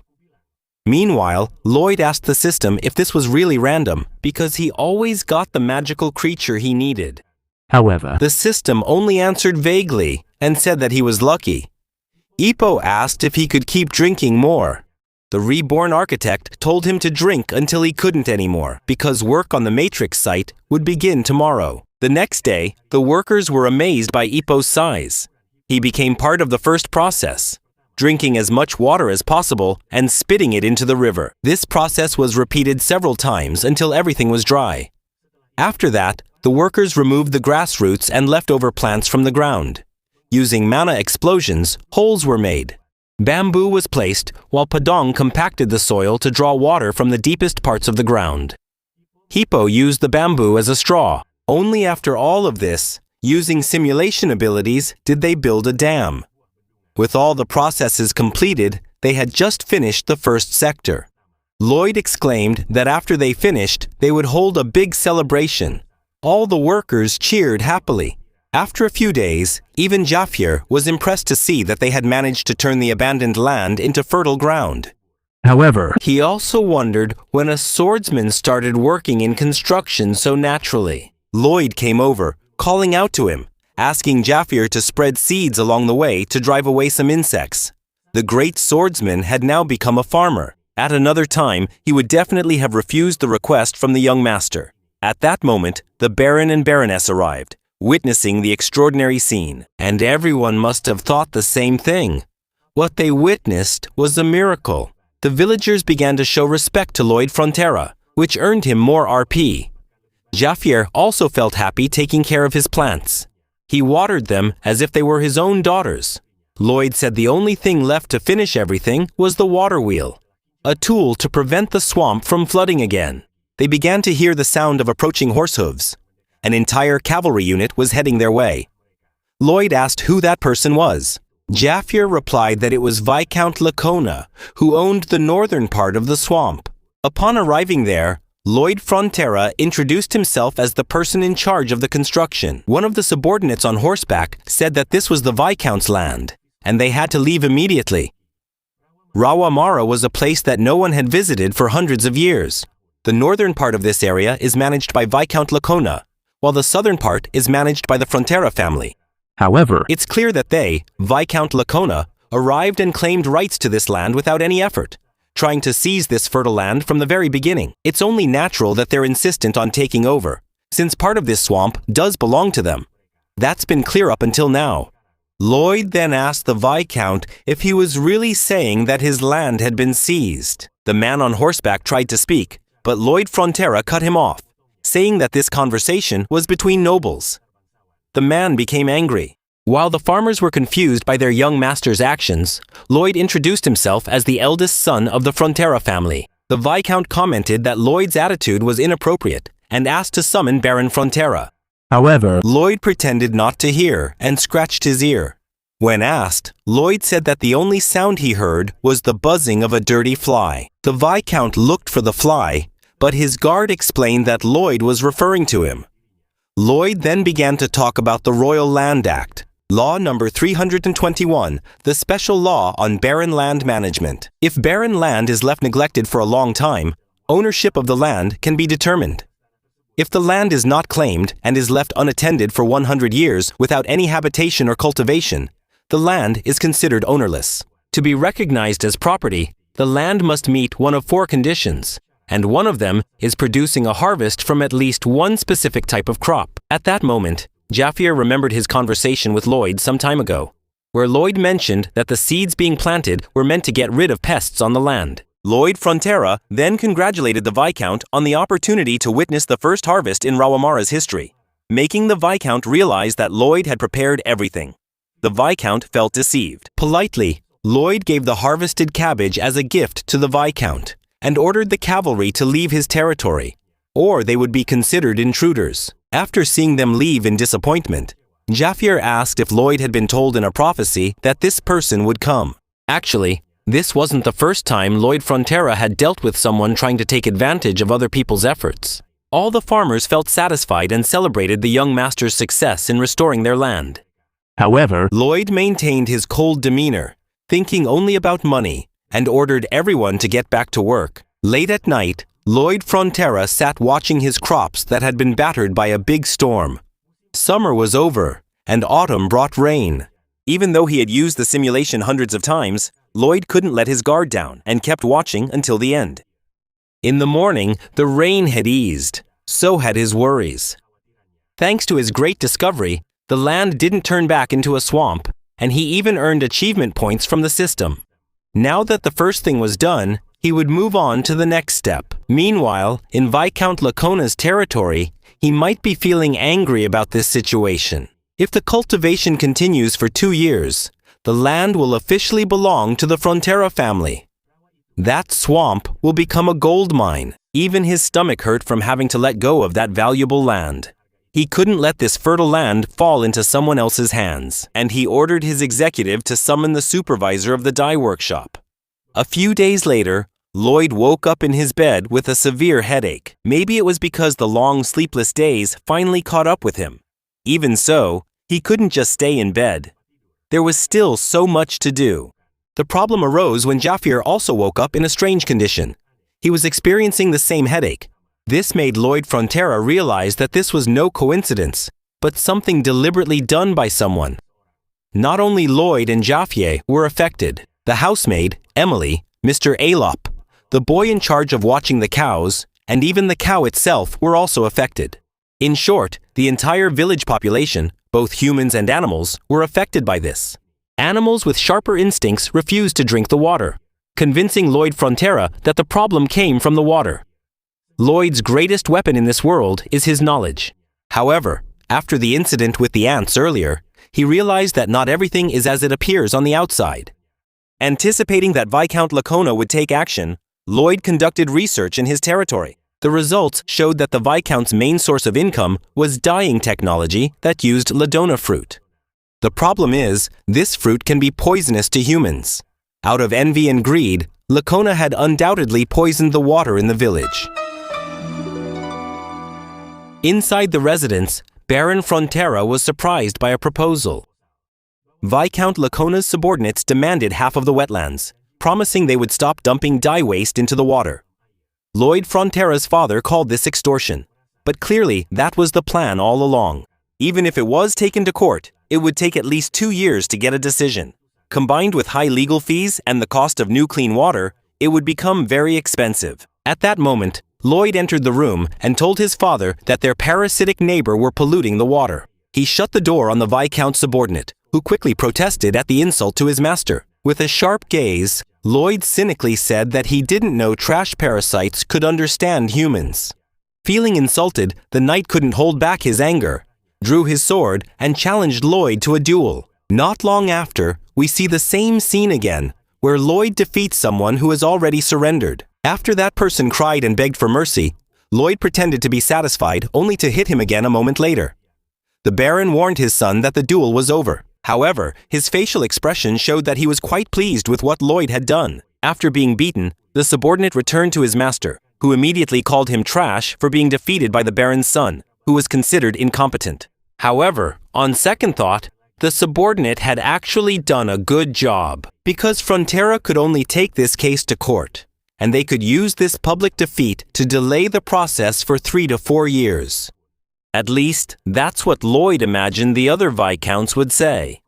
However, as a Frontera, Lloyd wouldn't let that happen. He would resolve it in his own way, mobilizing the residents to defend their land from greed. First, to solve the water problem, they built a reservoir by using hippos to carry water from the local river before it became polluted, filling the reservoir. Jaffier said that this was a good solution, but they had to do it every day without stopping. Lloyd said this was only a temporary solution. The actual plan is to build a water supply system that will bring water from Lake Kapua in the eastern mountains. This project will require major infrastructure and high costs, but Lloyd Frontera knew exactly how they would get back what they had spent, even 100 times over. A few months later, Viscount Lacona looked very anxious. His manager informed him that the eldest son of Baron Frontera requested an audience to help solve the latest problem. Inside the room, Lloyd said in a sarcastic tone that he was just being nice and was there to help solve the Viscount's problem. The Viscount tried to pretend he didn't know, saying that he didn't have any problems. But Lloyd insisted that he could save his dye workshop from bankruptcy. At that moment, the Viscount finally realized that the crisis he was facing was the work of the young Frontera. But before the Viscount could say anything, Lloyd explained that because of the waste dumped into the river, they were forced to bring water from Lake Kapua. The workers had to dig a long channel and install pipes to bring the water in. In the middle of the route, they found a very large valley, and the only alternative was to build a Roman-style aqueduct. For that, Jaffier had to blast a lot of limestone, which was used as construction material.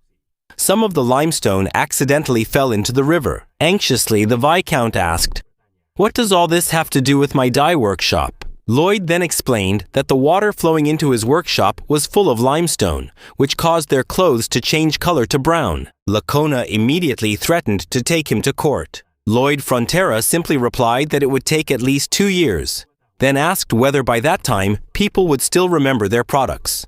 Afraid of bankruptcy, the Viscount was shocked. After feeling he had explained enough, Lloyd walked away. However, as he was about to leave, the Viscount threatened that he would make Lloyd's life miserable. Outside, Jaffier questioned Lloyd's intentions. All he did was provoke. But that man is very dangerous because of his connections in the capital. Lloyd just asked Jaffier to be patient and see who would lose more. A month later, the Viscount knelt down, begging for help to save his dye workshop. In a superior tone, Lloyd asked if his two powerful connections had said that he couldn't win this case. With deep regret, the Viscount apologized. But Lloyd Frontera wasn't interested in pride or apologies. All he wanted was for the Viscount to sign the contract. If he signed it, water would be supplied to his workshop within a week. Seeing the huge amount of money he had to pay every month, the Viscount asked why anyone would put a price on water. Lloyd calmly replied that it was actually Viscount Viscount who taught him that water isn't free. Shocked, the Viscount had no choice but to sign the contract. Even Lloyd's father was surprised to receive such a large amount of money every month. With a cynical expression, he said that the Viscount was a very generous person. Jaffier thought that it was Viscount Viscount who started this fight, but now Lloyd Frontera looked like the devil himself. The contract had no end date, which meant Lloyd would keep taking everything from the Viscount until the Viscount died. Actually, judging by Lloyd's personality, he would drain his wealth for generations, like a money-hungry demon king. Lloyd wouldn't let this end with just a pat on the back. If he could trade blood vessels for money, he'd pull them all out. The Count also brought good news. He found a buyer for the Orc tribe's treasure. When Lloyd Frontera asked who bought the treasure, he felt something was off, because someone like that could easily buy new things. His father didn't know the details, but it seemed like he wanted to build a statue in the sea. At that moment, we see Count Cremo looking out of his window. On the horizon, something begins to emerge from the sea. A giant monster emerges from the depths of the ocean. The Count looks at it angrily. The creature comes completely out of the sea, ready to destroy everything in its path. The next day, we return to the Frontera region. Jaffier reports to the Baron that they will depart in a week, and to reduce expenses, the young master asks for about 10 people to accompany him. While tending to a plant, the Baron says that if that's what his son wants, then he must grant his request. Jaffier assures the Baron not to worry, because he will keep a close eye on Lloyd. The Baron then mentions that when Viscount Lacona's knight came to extort him, he felt afraid and almost gave up his land. However, after seeing his son's efforts and the hard work of his people, he found courage.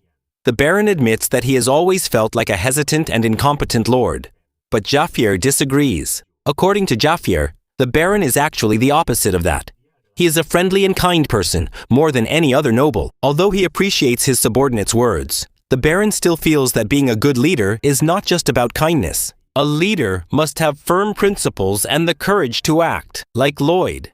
Jaffier, although he knows that Lloyd's main principle is money, is beginning to doubt whether that's entirely true. Baron then stated that Jaffier's duty is no longer just to watch over, but to protect Lloyd, because he is the heir to this territory.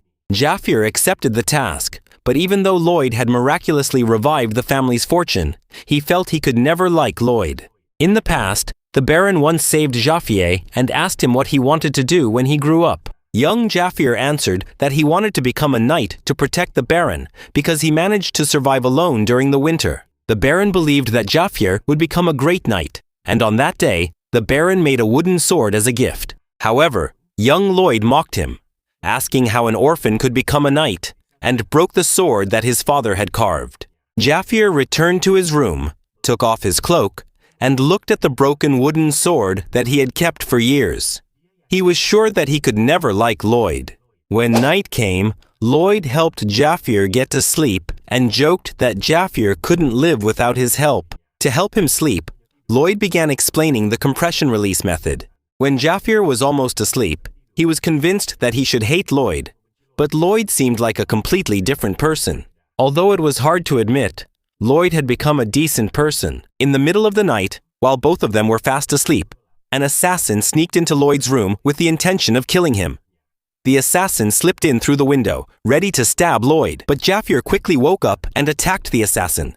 cutting through his sword and his leg. Because of the commotion, Lloyd Frontera woke up and saw Jaffier securing Viscount Raxiona's knight. The next day, while supervising the work, Lloyd reminded his workers about the company's motto, safety first. Jaffier arrived and reported that he had handed the assassin over to the Viscount. He might have tried to attack Lloyd because he was fired, considering Raxiona paid a high price for water.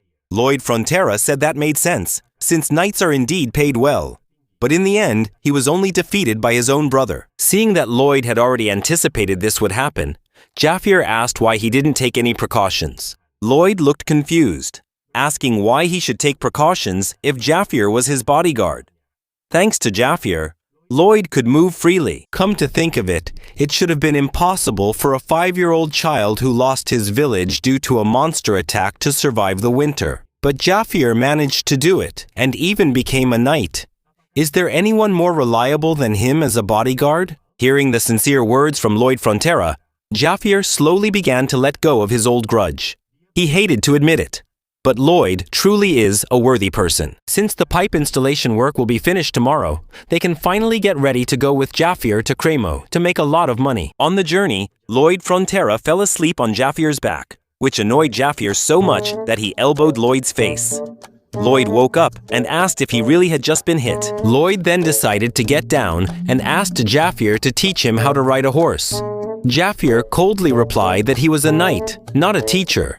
Lloyd said it was an order, which made Jaffier call him disgusting. However, the automatic translation system kept going, making Lloyd Frontera angry and telling it to shut up. Then, Lloyd received a truly useful notification. Rumors about his amazing construction work had spread, earning him more fame points. Realizing that fame means money, Lloyd Frontera saw a bright future ahead of him. The journey taken by Lloyd and Jaffier was not a short one. Winter arrived while they were still on the road, and they only managed to reach Cremo in the middle of the season. The Baron there welcomed them. After hearing rumors about a talented builder, however, he did not expect that the person would be so young. Strangely, he said this not to Lloyd Frontera, but to Jaffier. Lloyd tried to interrupt, but the Baron had already decided to marry Jaffier to his daughter. When Lloyd spoke to him, the Baron was angry, asking how a servant dared to interrupt a noble's conversation. Even the system laughed in Lloyd's face. A few moments later, they managed to explain the situation. Lloyd sank into depression, while Jaffier struggled not to laugh. To make matters worse, the Baron said that all of this was Lloyd's fault, because he was born with the appearance of a servant.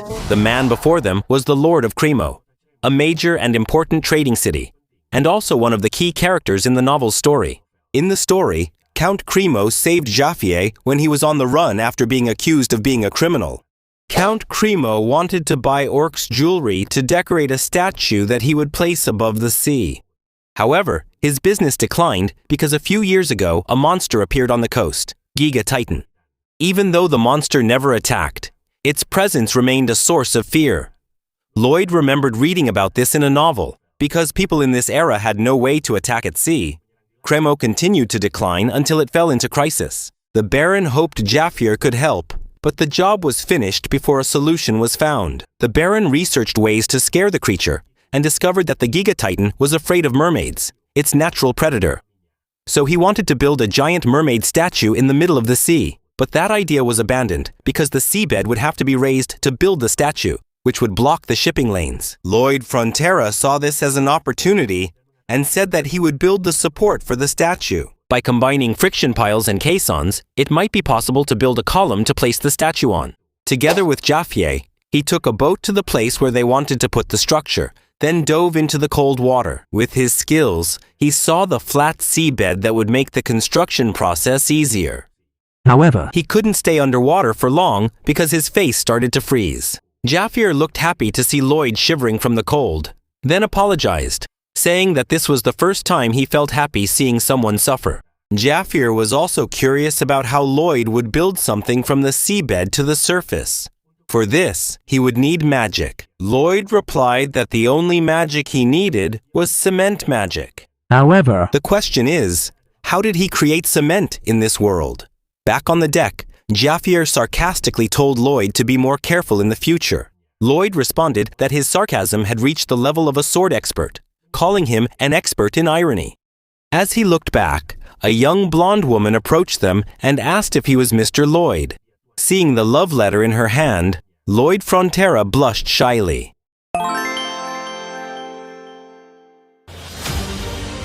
The woman blushed shyly. Lloyd did too. However, Lloyd said he was disappointed when the love letter was given to Jaffier. He actually already suspected this, but seeing the swordsman keep the love letter as if nothing happened filled Lloyd with anger. He wondered how someone could see a love letter and act as if it wasn't a big deal. At that moment, Jaffier was startled, realizing that Lloyd Frontera might have never received a love letter before. Jaffier didn't know what to say to comfort him and just hoped Lloyd would stay strong. Consumed by hatred and jealousy, Lloyd tried to convince himself that he didn't really feel that way, while continuing to work on the Pilar project. Not long after, the Count appeared, telling them that he had managed to gather most of the materials Jaffier requested, except for volcanic ash. This ash is the main ingredient in making Roman cement, whose advantages are clearly evident as its structures have lasted for more than 2,000 years. To get the ash, they would have to go to a volcano. However, even the Count felt that they didn't have enough time for that. Lloyd Frontera said that he would look for another way, then decided to abandon the idea of making Roman cement and focus on Portland cement, the type of cement that gave birth to modern cement. Lloyd had basic knowledge of how to make it, but he didn't fully master the details. So, by racking his brain, he decided to experiment with various possible combinations until he found the right formula. however, After trying 129 samples, Lloyd still hadn't managed to make cement that was strong enough. Seeing his master working so hard, his pet felt sad and tried its best to get Lloyd to go outside for a while. Although at first Lloyd shouted that he was busy, he suddenly remembered a little dog he once had in his previous life. That dog was the only family he had at the time. After the dog's death, he regretted not spending more time playing with it. Touched by that memory, Lloyd then hugged his pet and said that they were more important than his research. While walking on the street at night, Lloyd apologized to them. Until now, he had only given orders as if they were machines. however, If something happened to them, he would deeply regret it. Seeing Lloyd Frontera's sincerity, the relationship between the animal and Lloyd Frontera changed. Now, they started to consider him as part of their group. Even the system congratulated Lloyd because one of them evolved. The cobra started to shine and float, gaining several new abilities. however, The ability that caught Lloyd's attention the most was the volcanic eruption. The next day, a huge explosion could be seen coming from the mountains, causing the townspeople to panic. Even the lord of the city thought that it might be an enemy attack. however, It turned out that the explosion was just Lloyd Frontera testing his little snake's new ability. With that ability, he determined that the ash produced was indeed volcanic ash. Excited, he told Javier that this was a great blessing. However, because of the explosion, Javier couldn't hear what he was saying. Thanks to Bangol's help, the cement problem was quickly resolved. Without wasting any time, they immediately started the first step in constructing the pillar. They built a large diaper-shaped structure to collect volcanic ash. And when Bangol activated his ability, the diaper prevented the ash from spreading. All the townspeople were impressed by Lloyd's ingenuity, especially the Baron, who planned to observe and analyze Lloyd's work to make an objective report to His Majesty the King. After the materials for cement were gathered, they moved on to the second step. A large box was made and placed in the sea to pour the cement. With Hippo's help, they quickly removed the water from the box. The third step was to drive wooden piles into the bottom of the box to anchor it, which of course was done by Jaffier, because he was the strongest. He used Bangol's steel launcher to build the tower structure, finally pouring the long-awaited cement. After the cement dried, they dismantled the wooden box, completing the first large artificial maritime platform. Lloyd explained to the city lord that they made it 50 km higher than sea level to give the impression that the mermaid statue was floating. The Baron was still doubtful. He wasn't sure if the foundation could support the weight of the statue. But if it succeeded, he wouldn't be disappointed with the construction costs. That night, the statue was finally placed on the platform, a magnificent mermaid statue adorned with sparkling jewels. To celebrate this achievement, a noble party was held on the ship. Lloyd Frontera, who was required to participate, felt uncomfortable in the clothes he was wearing. He asked Jafier how he could stand wearing such clothes. The lord of the city introduced Lloyd, saying that it was this young man who made the statue a reality. Once again, Lloyd Frontera was ignored by someone who thought that Jafier was the one responsible. He knew that he was smarter than most people and preferred cash over praise. But the sad look on Jafier's face really bothered him. To completely crush his self-esteem, the Baron appeared and said that all of this happened because Lloyd's face looked like a servant's. While the party was going on, a little way from the ship, at the bottom of the sea, Giga Titan was observing the mermaid statue. Seeing his natural enemy, the only thing on his mind was to attack the statue. He quickly approached the ship. While Lloyd Frontera was chatting with the other nobles, Jafier managed to captivate all the women present just with his presence. He walked to the edge of the ship and quietly enjoyed his wine. However, he felt a subtle vibration in his glass. That made him turn toward the sea. At the same time, Lloyd Frontera approached, asking what Jafier was doing. Jafier sensed something approaching them. Something fast and as big as 2 ships. Lloyd Frontera immediately realized what was happening. He approached the Baron and spoke quietly, so only he could hear, saying that the Giga Titan was approaching and they needed to evacuate everyone immediately. The Baron called his knight and asked if he sensed anything strange in the sea. However, the knight, who had already reached the level of Swordmaster, didn't sense anything. Because of that, the Baron trusted his instincts. But Lloyd Frontera knew that Jafier's senses were much sharper, because he was the main character. The Baron continued, saying that for years the Giga Titan had never attacked them. However, Lloyd said now it had a reason to attack. While looking at the large mermaid statue, at that moment the Baron realized what was about to happen and ordered them to raise the anchor immediately and move the ship away from the statue. Realizing that it would take too long, Lloyd Frontera asked Jafier to handle the anchor. Without hesitation, Jafier jumped into the cold water. Meanwhile, Lloyd Frontera threw the padong toward the statue. Under the sea, Jafier prepared to strike the anchor chain. Using his mana to heat his sword, he easily cut through the chain. Meanwhile, the padong cut the rope that tied the statue. When Jafier finished cutting all the chains, he realized that the Giga Titan was approaching faster. Even though the ship was already free from its moorings, it was all too late. The Giga Titan appeared, smashing everything in its path. Lloyd Frontera and the others were thrown into the sea, while the padong avoided the monster's attack. Jafier used a mana explosion to quickly get out of the water and save Lloyd before he fell into the sea. The statue was thrown toward the city. It destroyed buildings and almost hit several people. The people who were thrown into the sea panicked. Lloyd Frontera knew there wasn't enough time to save everyone. But he got a brilliant idea. He used the hippo to suck up the seawater and pull people along with it. Meanwhile, the Giga Titan emerged from the sea and headed for the land, getting ready to destroy the entire city. Jafier told his master that they had to try to stop the monster, but Lloyd Frontera had already run off in another direction. Lloyd said that trying to stop something that big was a foolish act. He would only die if he tried to do it. A lot of things were happening at once. The Baron ordered his subordinates to save the people at sea by throwing down ladders from the ships that hadn't sunk yet. Meanwhile, in the city, the Giga Titan kept destroying everything. Jafier asked if Lloyd was really going to ignore people in danger, but Lloyd's only concern was getting money. Lloyd said they hadn't been paid yet, and they didn't come to fight giant creatures, but to keep the peace. Jafier felt disappointed with Lloyd. He thought Lloyd was someone who always fought to protect others. But now he sees who Lloyd really is. As a knight, Jafier would never leave people in trouble.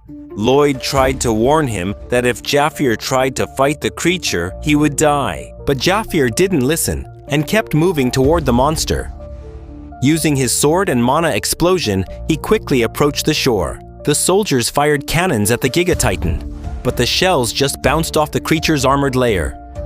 The soldiers were terrified because none of their attacks left a scratch. The monster prepared its attack by opening its armor, and the wind force that came out was so strong that it destroyed the defense tower. However, the Giga Titan's main focus was not on the soldiers, but on the mermaid statue that it believed was still alive. Just by approaching the statue, most of the city was already destroyed, making the residents even more panicked and terrified.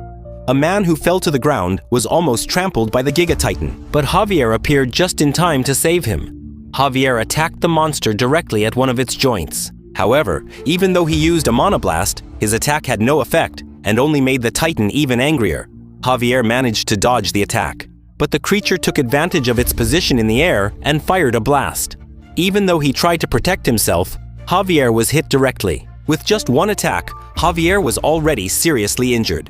He knew it was impossible to defeat this creature. However, he was willing to sacrifice himself so that as many people as possible could be saved. While Javier was fighting desperately to save the people, Lloyd Frontera tried to escape using a table.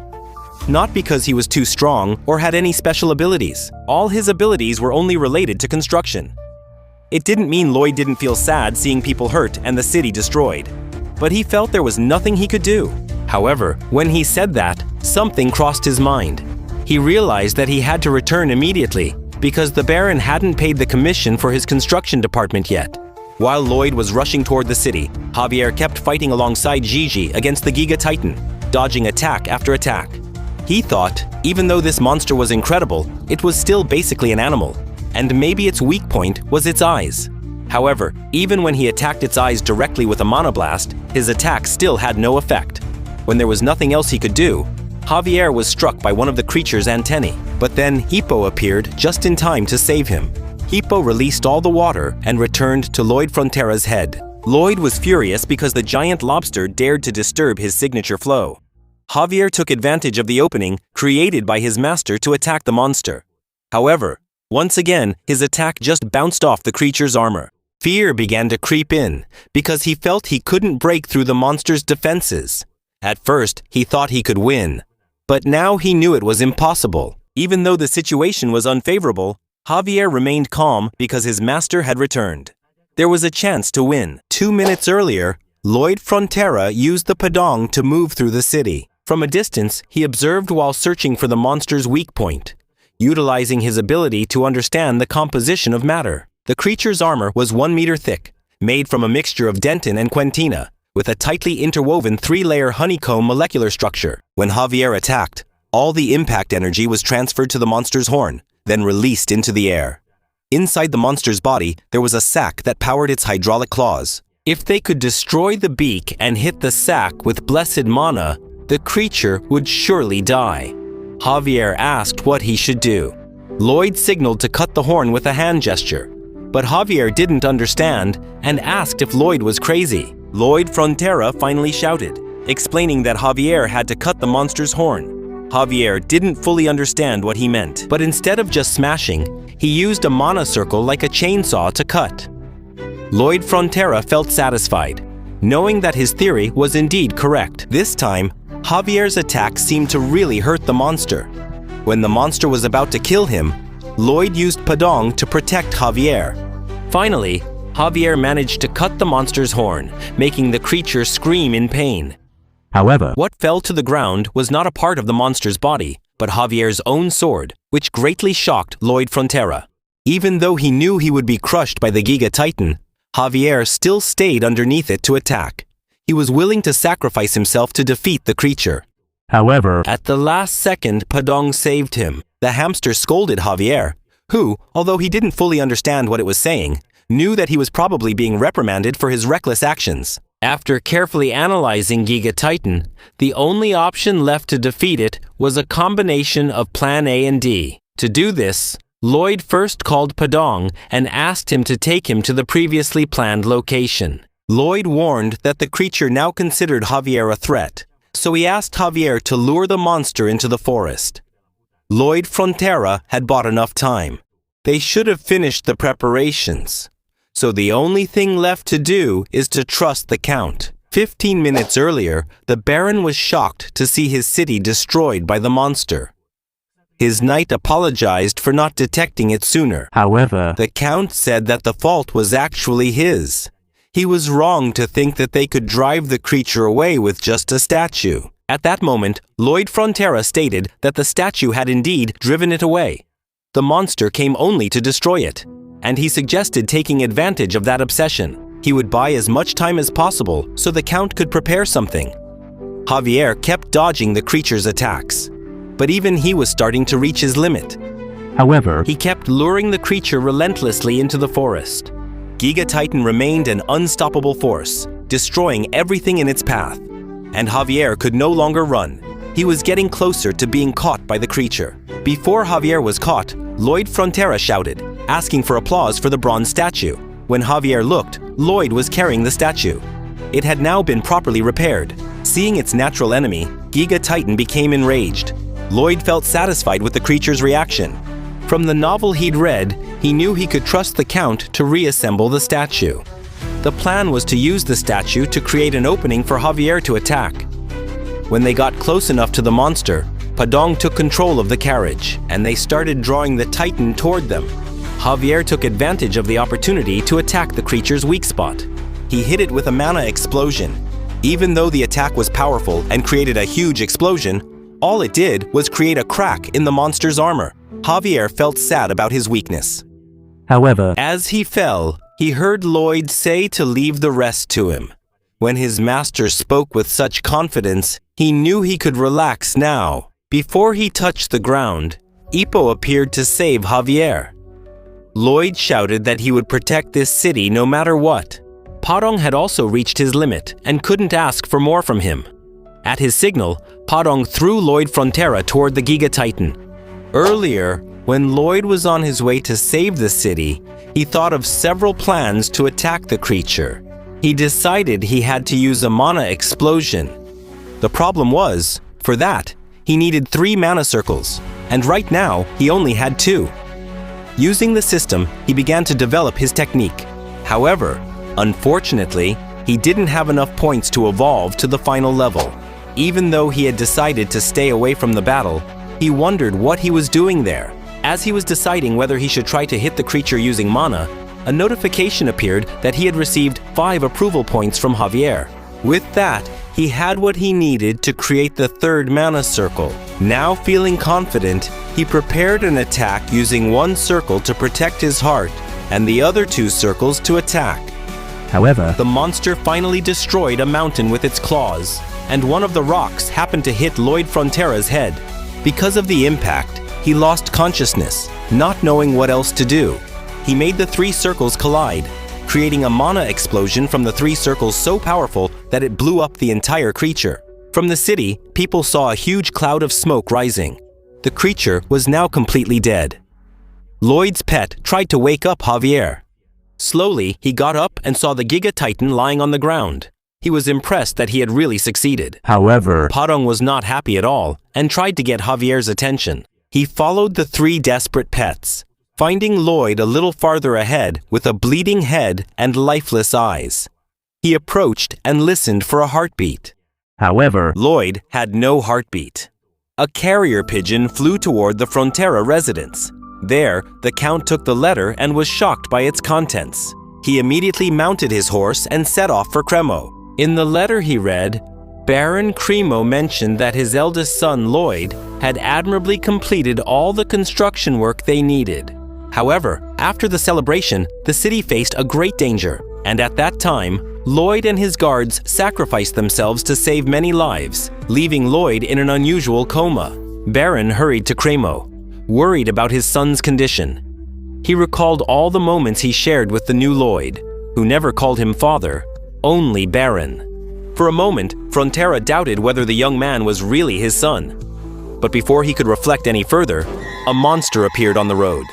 The knight got off his horse and instructed the Count to continue his journey while he faced the creature. He defended himself from the beast's first attack, apologized to the Count, and promised to meet again in Cremo. The knight and the monster attacked at the same time, but the wolf was too strong.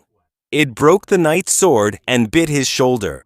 Even so, the knight kept fighting, even when he was cornered. When he thought his life was about to end, Baron and Baroness appeared, helping to defeat the wolf.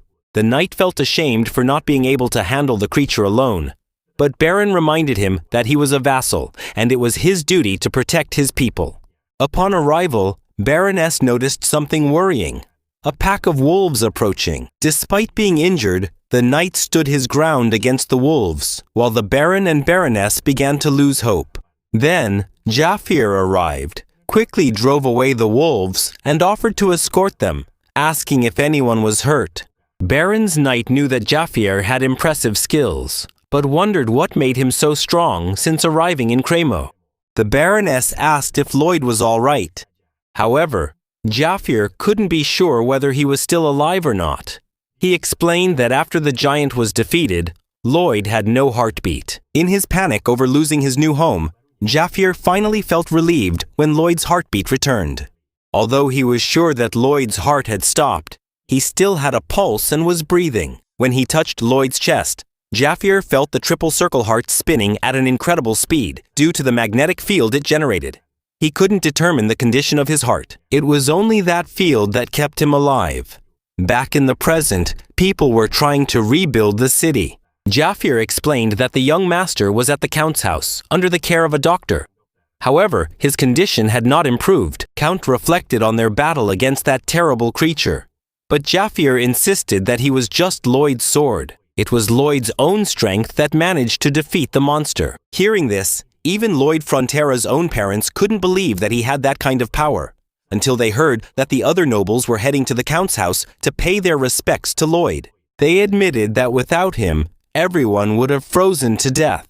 Lloyd not only saved people from the sea, but also helped a soldier who was trapped in the rubble, preventing a major fire from destroying the city.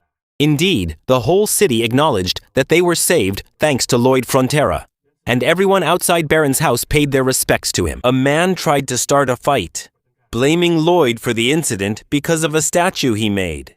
However, he was beaten by the rather angry crowd. Inside the room, Lloyd Frontera finally woke up.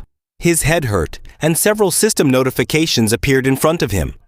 He remembered using triple mana blast like an idiot, and wondered if he was really still alive. The system confirmed that he was still alive, prompting Lloyd Frontera to ask how that could be, since his heart should have exploded. At that moment, Jaffier entered the room and was shocked by the sight. Lloyd was happy to see him and immediately asked how much would be paid for the construction. For a moment, Jaffier felt disappointed because that was his first word. But he soon felt happy because Lloyd looked healthy. The Baron and Baroness ran into the room, hugging their son who had just woken up. Whether he was really Lloyd or not didn't matter now. They were just grateful he was still alive. In the capital of the Magenta Kingdom, a servant reported to the Queen about a letter from Count Cremo. The Queen was intrigued that there was such a person in her kingdom and ordered her subordinate to send a message to Baron Frontera to bring his son and his bodyguard. Her Majesty the Queen, Alicia Magentano, declared that she would meet this man and judge him herself.